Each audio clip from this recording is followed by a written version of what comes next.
नमस्कार।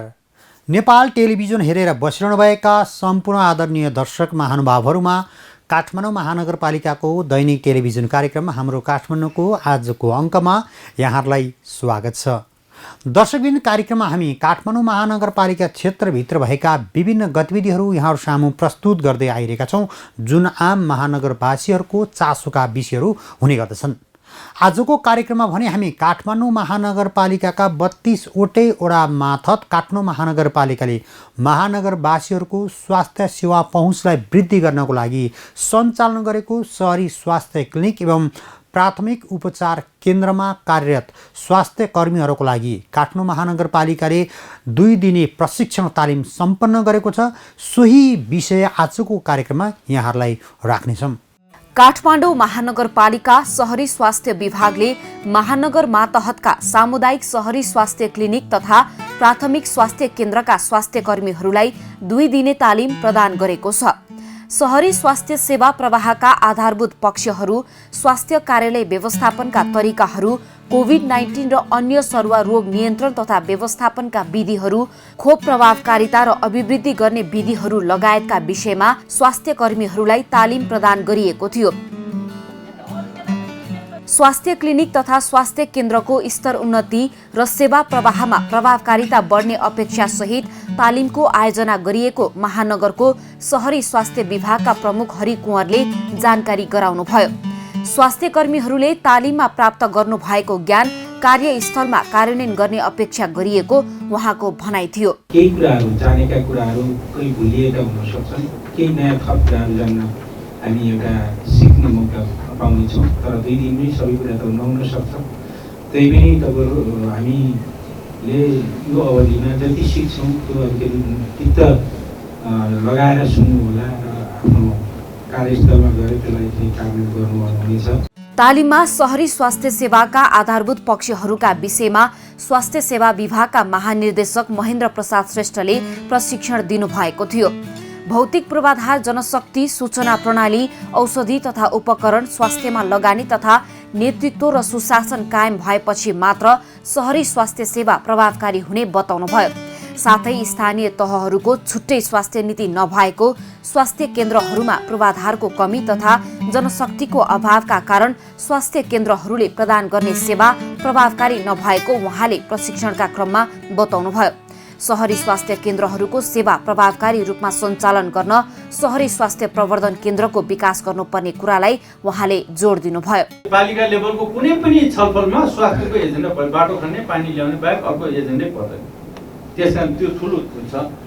अनि सरकारहरूको इन्हान्स क्यापेसिटीहरू डेभलप गर्नुपर्छ। हाम्रो थुप्रै राष्ट्रिय अन्तर्राष्ट्रिय टार्गेटहरू छ। स्वास्थ्य हेल्थ गभर्नेन्स अनि इन्फ्रास्ट्रक्चर छैन। काठमाडौँ महानगरपालिकाको त झन् यति धेरै इन्फ्रास्ट्रक्चर पोर छ, ठाउँै छैन के, एकदमै अभावमा छौँ हामी।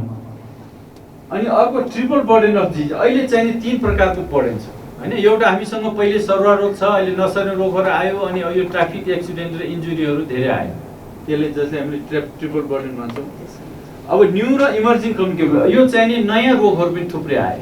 हामीले विगत 80 वर्ष सन् 1980 देखि अहिले 2020 सम्म हेर्ने हो भने 21 सम्म हेर्ने हो भने 41 वर्षमा 41 भन्दा बढी नयाँ रोगहरू आएको छ। त्यसैगरी स्वास्थ्य केन्द्र व्यवस्थापनका तरिकाहरूको विषयमा डाक्टर ओजस्वी आचार्यले प्रशिक्षण प्रदान गर्नु भएको थियो। उहाँले काठमाडौँ महानगरपालिकाको 32 वटै वडाहरूमा सहरी स्वास्थ्य प्रवर्धन केन्द्रको स्थापना गर्न आवश्यक रहेको बताउनुभयो। सहरी स्वास्थ्य प्रवर्धन केन्द्र स्थापना गर्न वडामा भएका विभिन्न समूहहरूलाई परिचालन गर्न सकिने सुझाव व्यक्त गर्नुभयो।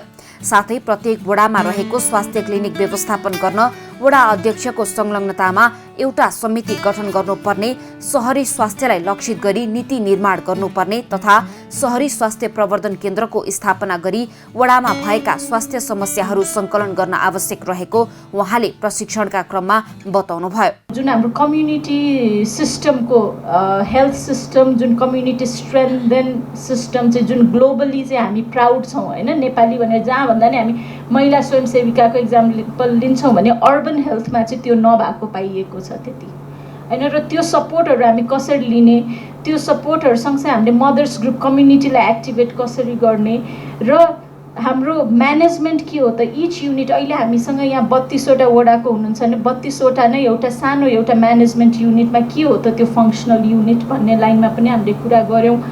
त्यो मेरो लागि चाहिँ सबभन्दा इम्पोर्टेन्ट टेक होम मेसेज जस्तो लाग्छ सबैजना सँगै बस्दा, किन हामीले ग्याप त आइडेन्टिफाई गऱ्यौँ यो ग्रुपले। स्वास्थ्य कर्मीहरूलाई खोप प्रभावकारिता र अभिवृद्धि गर्ने विधिहरूका विषयमा विश्व स्वास्थ्य संगठन नेपालका डाक्टर सागर साक्यले प्रशिक्षण दिनुभएको थियो। खोप कार्यक्रम प्रभावकारी रूपमा सञ्चालन गर्न काठमाडौँ महानगरपालिकामा प्राविधिक उपकरणको कमी भएको बताउनु हुँदै डाक्टर साक्यले त्यसको व्यवस्थापनमा काठमाडौँ महानगरपालिकाले ध्यान दिन आवश्यक रहेको बताउनुभयो। त्यसैगरी खोप कार्यक्रमहरू सञ्चालनको लागि स्वास्थ्य कर्मीहरूलाई उचित तालिमको पनि आवश्यकता रहेको विश्व स्वास्थ्य संगठन नेपालका डाक्टर सागर साक्यले प्रशिक्षणका क्रममा बताउनु भएको थियो। 11वटा डिजिजहरू हामीले कन्ट्रोल गरेका छौँ इम्युनाइजेसनबाटै। कोरोना पनि अहिले कोभिसिल्डबाटै कन्ट्रोल गर्दैछौँ। त्यो सबै गर्नको लागि ट्रेनिङ भएर पनि समवेयर अलिकति फ्रिक्वेन्ट किसिमको ओरिएन्टेसनहरूको ग्याप छ, ट्रेनिङहरूको ग्याप छ। अनि त्यो ट्रेनिङहरूको ग्यापमा चाहिँ हामीले यतिका 32वटा छ, 32वटा अहिले डाक्टर ओजीसीले भन्नुभएको जस्तो बेसिक निडका सामानहरू पनि इभन इम्युनाइजेसनका हामीले कुरा गऱ्यो भने कहिले सिरिन्ज प्रपर टाइपको सिरिन्ज आउँदैन, कहिले के हुँदैन, कहिले के हुँदैन, यो कुराहरूमा पनि अलिकति मोनिटरिङ राम्ररी गर्न सक्यौँ भने चाहिँ त्यसमा इम्प्रुभ गर्न सक्छौँ। त्यसैगरी कोभिड-19 र अन्य सरुवा रोग नियन्त्रण, रोकथाम तथा व्यवस्थापन गर्ने विधिका विषयमा महामारी तथा रोग नियन्त्रण महाशाखाका प्रमुख डाक्टर अमृत पोखरेल र महामारी रोग विशेषज्ञ डाक्टर इला राठौडले प्रशिक्षण दिनुभएको थियो। हावाको माध्यमबाट सर्ने विभिन्न रोगहरू जस्तै कोरोना, सामान्यदेखि कडा खालका रुघा, इन्फ्लुएन्जा, दादुरा, रुबेला लगायतका रोगहरूको विषयमा उहाँहरूले जानकारी गराउनु भएको थियो। कोभिड त छँदैछ, कोभिड गइसकेको छ भन्न हामी अझ पनि सक्दैनौँ, किनकि हामीले विश्वका अरू मुलुकहरूमा फेरि पनि सेकेन्ड थर्ड फेजको लकडाउनमा गएको छ भने नेपालमा पनि त्यो खालको अवस्था आउँदैन भनेर ठोक्पा गर्ने अवस्थामा कोही पनि छैनौँ। अहिले अलिकति केस घटेको भएर थोरै कम्फर्टनेस चाहिँ हामीलाई आएको, किनकि केस घटेपछि हासल पनि घट्छ, तर थ्रेट चाहिँ अहिले पनि छ। कुनै पनि ब्याक्टेरिया, भाइरस, टक्सिन्स, प्यारासाइट्सहरूले चाहिँ हामीले प्रयोग गर्ने खाना र पानीलाई दूषित गर्न सक्छ। त्यस्तो दूषित भइसकेपछि त्यस्तो खानेकुराहरू हामीले चाहिँ खायौँ भने चाहिँ हामीलाई चाहिँ विभिन्न किसिमको रोगहरू लाग्न सक्छ। तपाईँले भनिहाल्नुभयो जस्तै डायरिया होइन, एजी भन्छ जसलाई ग्यास्ट्रोइन्टेराइटिस भन्छ, हामीले कहिले कहिले चाहिँ हेपाटाइटिस पनि हुनसक्छ, कोलेरा, टाइफोइड, डिसेन्ट्री यस्ता खालका विभिन्न रोगहरू लाग्न सक्छ। तालिम सम्पन्न भए पश्चात तालिममा सहभागी हुनुभएका स्वास्थ्य कर्मीहरूले काठमाडौँ महानगरपालिकाका प्रमुख विद्यासुन्दर साक्य र प्रमुख प्रशासकीय अधिकृत राजेश्वर गेवाली समक्ष कार्यस्थलमा हुने गरेका समस्या र त्यसलाई समाधान गर्न सकिने सम्भावनाका विषयहरूमा आफ्नो भनाइहरू राख्नु भएको थियो। त्यसै क्रममा वडा नम्बर 32 को क्लिनिक इन्चार्ज मैया सैजुले सम्पूर्ण स्वास्थ्य कर्मीहरूको समस्याहरू राख्नु भएको थियो। काठमाडौँ महानगरपालिकाको स्वास्थ्य सेवालाई प्रभावकारी बनाउन उचित पूर्वाधार तथा उपकरण र जनशक्तिको कमी भएको उहाँले जानकारी गराउनुभयो। साथै लामो समयपछि प्राप्त भएको यस्तो किसिमको तालिम समय समयमा प्रदान गर्न आवश्यक रहेको समेत उहाँले बताउनुभयो। ट्रेनिङ पछि हामी साँच्चै हामी काम गर्छौँ, तर हाम्रो क्लिनिकमा लिमिटेसनहरू अझै पनि फुलफिल हुन सकिरहेको छैन। म्यान पावरको धेरै समस्या छ। 1 जना 2 जना बसेर चाहिँ एकजनाले चाहिँ क्लिनिक चलाइरहेको अवस्था छ होइन, र इन्फ्रास्ट्रक्चर छैन, एउटा रुमबाट काम भइरहेको छ, लजिस्टिक सप्लाईको चाहिँ टाइममा म्यानेज हुँदैन, अरू पनि धेरै कुराहरू छ। यस्तो कुराहरू हाम्रा काम गर्नको लागि तालिमको चाहिँ एकदमै आवश्यक छ। यस्तै खालको तालिम जुन रिक्रेसन अलि रिफ्रेस हुने खालको तालिमहरू पटक वर्षको एटलिस्ट एउटा मात्र गर्न पायो भने हामी यति साथीहरू मुखामुख गरेर 2 दिन बसेर होइन सबै कुराहरू स्योर गरेर जुन बस्न पाए त्यो पनि एउटा चाहिँ उपलब्धि नै हो। तालिम सम्पन्न भए पश्चात कार्यक्रमलाई सम्बोधन गर्नुहुँदै काठमाडौँ महानगरपालिकाका प्रमुख विद्यासुन्दर साक्यले काठमाडौँ महानगरपालिकाले महानगरवासीहरूलाई मात्र नभई सम्पूर्ण देशवासीहरूलाई स्वास्थ्य सेवा उपलब्ध गराइरहेकाले महानगरपालिकाको स्वास्थ्य केन्द्रहरूले सोही अनुरूप सेवा प्रवाह गर्नुपर्ने बताउनुभयो। साथै प्रशिक्षणका क्रममा स्वास्थ्य कर्मीहरूले उठाउनु भएको समस्याहरूलाई महानगरपालिकाले सम्बोधन गर्ने प्रमुख साक्यले प्रतिबद्धता जनाउनुभयो। काठमाडौँ महानगरपालिकाले काम गरेर काठमाडौँ महानगरवासीलाई मात्र होइन, सिङ्गो देशको जनतालाई सेवा दिने गरी हामीले सेवा प्रवाह गर्नुपर्छ। त्यसकारण अरू नगरपालिकाले काठमाडौँ महानगरपालिकालाई समान ढङ्गले तुलना गर्न मिल्दैन। अरू नगरपालिकाले सेवा दिने चाहिँ नि आफ्नै मात्रै हुन्छ, हामीले सेवा दिने चाहिँ नि हामीलाई मात्र होइन, अरूलाई पनि मध्यनजर गरेर हामी सेवा दिने। महानगरपालिका तपाईँहरूकै हो, हामीले त अहिले प्राविधिक रूपमा नेतृत्व गरिरहेका छौँ। त्यसकारण तपाईँले उठाएका कुराहरू सम्बोधन गरेर हामी अगाडि बढ्छौँ। अहिले भनेका जस्तै के अपवादका कुरा बाहेक, यहाँ त होलसेलमा सबै आएका छ, अपवादका कुरा बाहेक हामी धेरै कुरा सम्बोधन गर्छौँ। त्यो सम्बोधन गर्न नसकेको ठाउँमा अरू व्यावहारिक रूपमा के कसरी सम्बोधन गर्ने हो, कानुनी रूपमा गर्नै नमिले गर्नै भएन, तर व्यवहारमा अलिकति मिल्छ भने त्यो पनि अहिले भनिराख्नु परेन, के कसरी गर्ने हामी सल्लाह गरेर गरौँला। त्यसै गरी प्रमुख प्रशासकीय अधिकृत राजेश्वर गेवालीले काठमाडौँ महानगरपालिकाका 32 वटै वडाहरूमा स्वास्थ्य क्लिनिकहरू छ भन्ने विषयमा धेरै मानिसहरू अनभिज्ञ रहेकाले त्यसको प्रचार प्रसार गर्न आवश्यक रहेको बताउनुभयो।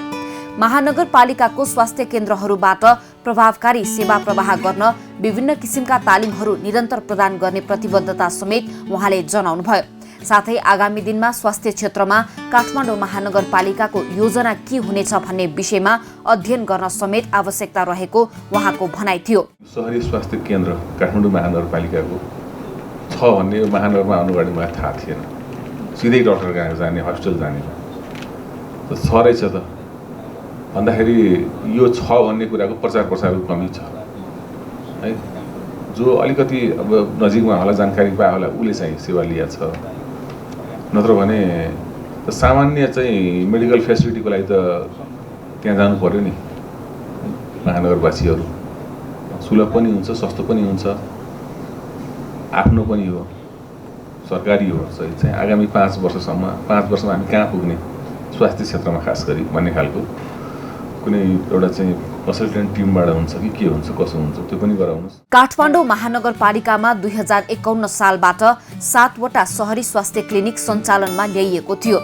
महानगरवासीको स्वस्थ जीवनमा ध्यान दिई समय सापेक्ष सहरी स्वास्थ्य क्लिनिकले सेवा प्रदान गर्दै आइरहेको छ। क्लिनिक स्थापनाले 26 वर्ष पार गरिरहँदा अहिले महानगरका विभिन्न वडाहरूमा 34 वटा सामुदायिक सहरी स्वास्थ्य क्लिनिकहरू सञ्चालनमा रहेका छन् भने एउटा प्राथमिक स्वास्थ्य केन्द्र सञ्चालनमा रहेको छ। यी स्वास्थ्य क्लिनिक तथा केन्द्रमा करिब 120 जना स्वास्थ्य कर्मीहरू आबद्ध रहेका छन्। स्वास्थ्य कर्मीहरूलाई लामो समयपछि प्रदान गरिएको यो 2 दिने तालिमले महानगरपालिकाको स्वास्थ्य सेवा अझ प्रभावकारी हुने अपेक्षा गरिएको छ।